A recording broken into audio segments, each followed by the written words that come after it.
This movie was a staple in our household growing up for some reason. It was on an old beat-up VHS tape that I'm assuming my dad recorded, and it was in our family's collection for years.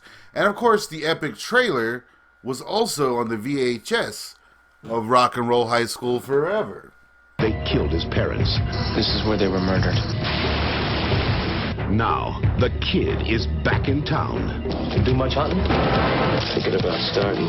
Now, I'm sure most people remember C. Thomas Howell as Pony Boy. Of course. Now, but for me personally, well, first and foremost, he will always be the Kid. Kid, aka Back for Revenge, is a neo-western actioneer straight out of 1990 and is directed by John Mark Robinson, who spent his career acting before directing the hilarious Roadhouse 66. And the film was written by Leslie Boehm, who had one hell of a career herself.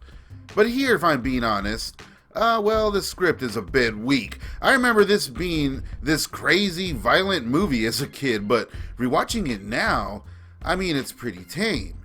Yet, it's still underrated, yeah. The plot goes, a mysterious man returns to his former hometown to take revenge on the locals who murdered his parents when he was just a boy. And who else could play the Kid in 1990? That's right, C. Thomas Howell, in one of his early starring roles, while he was still getting starring roles. But as much charisma as he has always had, well, I thought he was always better in ensembles or in supporting roles. Now I gotta stop and just give a shout out to C. Thomas Howell in his role in the Hillside Stranglers movie. He is just horrifyingly great in that.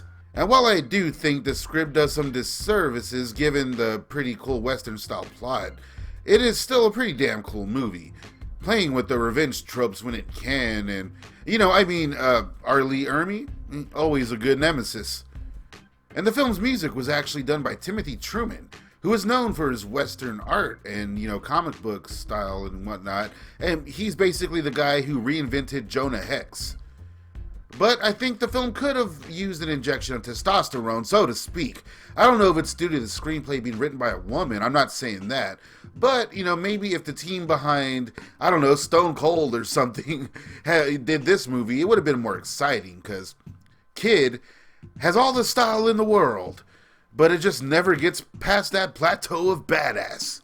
Oh, and did I mention, the film has one of the most annoying 90s characters ever put on film. I love this song. Now this guy can sing. Fucking Brian Austin Green. And it spends a bit too much time with its romantic subplot, but the Kid kind of takes these townies up as his new family, and when they're threatened, well, he can't lose his family again, and then all hell breaks loose. Or, at least, a by the numbers 90s shootout breaks loose, whatever. There is indeed a Western aesthetic and theme all the way throughout, and damn it, I wish they leaned into that a bit more. I'm guessing C. Thomas Howell being involved, he was still kind of a heartthrob or whatever, so I guess I get why they went the route they went, but damn. I mean, it's not like it was made by a quality company in the first place. It really does feel like a made-for-late-night cable flick, which is where it thrived, for a little while at least, before falling into complete obscurity. The film's available for free on YouTube. I'll put it down in the comments, and there's even a rumor that there's a cut out there with some more violence and such, but I doubt it's any better. What are some of your favorite C. Thomas Howell movies? Let me know down in the comments, and thank you all for watching. I am your host, Alex Staunch.